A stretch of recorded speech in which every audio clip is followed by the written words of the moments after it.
Hey folks, Josh here from the School of Circling Wizardry, circlingwizardry.com. Thanks for tuning in. Assuming you've tuned in, I don't actually know, but if you were watching this video, thanks for tuning in. Why am I here? Oh yeah, so I'm doing a series of Q&A, answering your circling questions. So I'm looking at a question that I got from the Circling Wizardry Facebook group recently, and I'll just read it out and I'll give it a response. So this question is, when there are several threads or layers alive in your experience, how do you choose which to reveal? And I believe this is from the perspective, well, I suppose this could be from the perspective of anyone in the circle, but I'm going to answer it from the perspective of the facilitator. When there's several threads or layers alive in your experience, how do you choose which to reveal?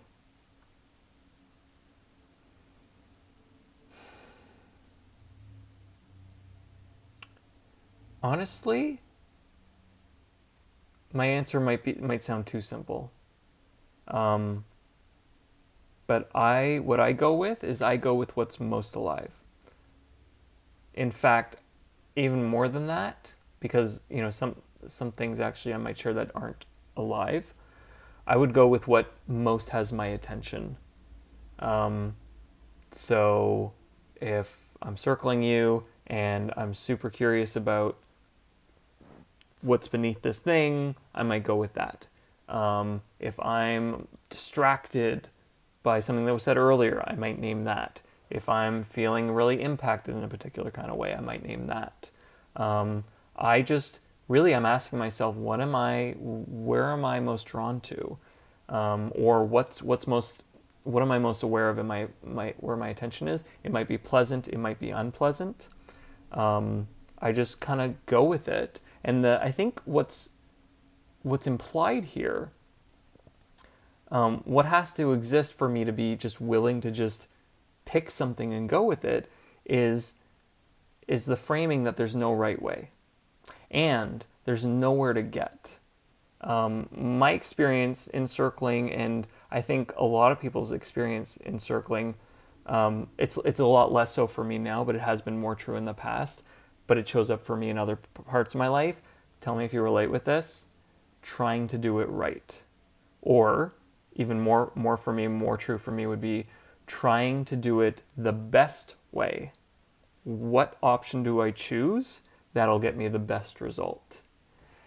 And what I've found in circling, and I think maybe sometimes in life as well, is if I am focused on doing it the right way or the best way, it tends to actually, that tends to be counterproductive. It tends to ironically get in the way. And those circles where I'm like trying to do it the best way or the right way are the circles where I feel the most depleted at the end, and are the circles that seem sort of the least the least worthwhile, ironically not the best. And I think part of why that happens, is for two reasons. One, two reasons that point to the same thing actually. One, circling is a lot about trust, and it's a lot about, and what I mean by that is, for me, circling is a lot about discovering what's actually happening in this moment, what's really true, and to sort of trust the meaningfulness of whatever is actually happening, not what I want to be happening or what I perceive as happening. And so if I'm trying to go it by the right way or the best way, then I am out of touch with that sort of life energy of trusting and allowing, which when I'm in touch with that trusting, I can relax and open up, and my awareness opens up. There's this concept in psychology called broaden and build. When I relax and I'm more resourced, I notice more things. I believe I'm more creative, I'm more curious. And the other reason, which I think points to the same thing, is if I'm coming from the right way, I'm coming from technique, then I'm putting my technique or my right way between me and you. And then there's a way in which that means I'm filtered, or another way you could look at that is that I'm removing myself from contact with you. I'm not in the room with you. And when I'm not in the room with you, I'm not making contact with you, there's, it's like the lines of communication have become muddied. I'm mixing metaphors here, but it becomes a lot more difficult to actually make that connection and to discover what's really going on, because that's what we're doing in circling. We're getting present with each other, we're coming closer in our awareness, and we're getting interested in what's really going on. And if I'm not in the room with you, if I'm focused on doing it the right way, and then a layer on top of that, I'm like anxious about doing it the right way, that makes it really hard to do circling. Now, I realized I went on a tangent. The question was, how do I choose what to reveal when I have multiple things, threads or layers alive in my awareness?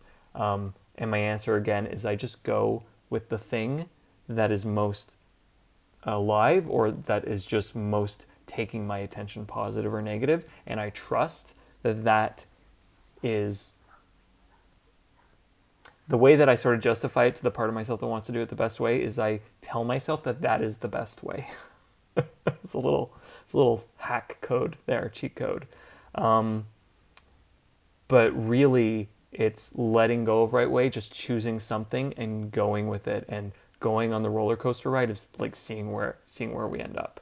And that's where you're going to experience the most openness, curiosity, wonderment. Guy Sengstock likes to talk about wonderment, and I think that's where the most potential is actually available in a circle. Hope this makes sense. Let me know if you have any questions about this, or if you have questions about circling in general. I'd love to maybe make a video about it. If you like this video and you're on YouTube, hit the like button. If you're on Facebook, hit the like button. Just hit the like button. And send me a comment. What do you think about this? If you have a question of your own for a circling video that you want to be made, put that in the comments, or send me a message, josh@circlingwizardry.com. And if you want to see more of these videos, you can hit subscribe on my YouTube channel, or just keep an eye out on my email list and Facebook group. Anyway, keep circling. I don't know how to end this in a non-awkward way, so I had fun. I hope you did too. Goodbye.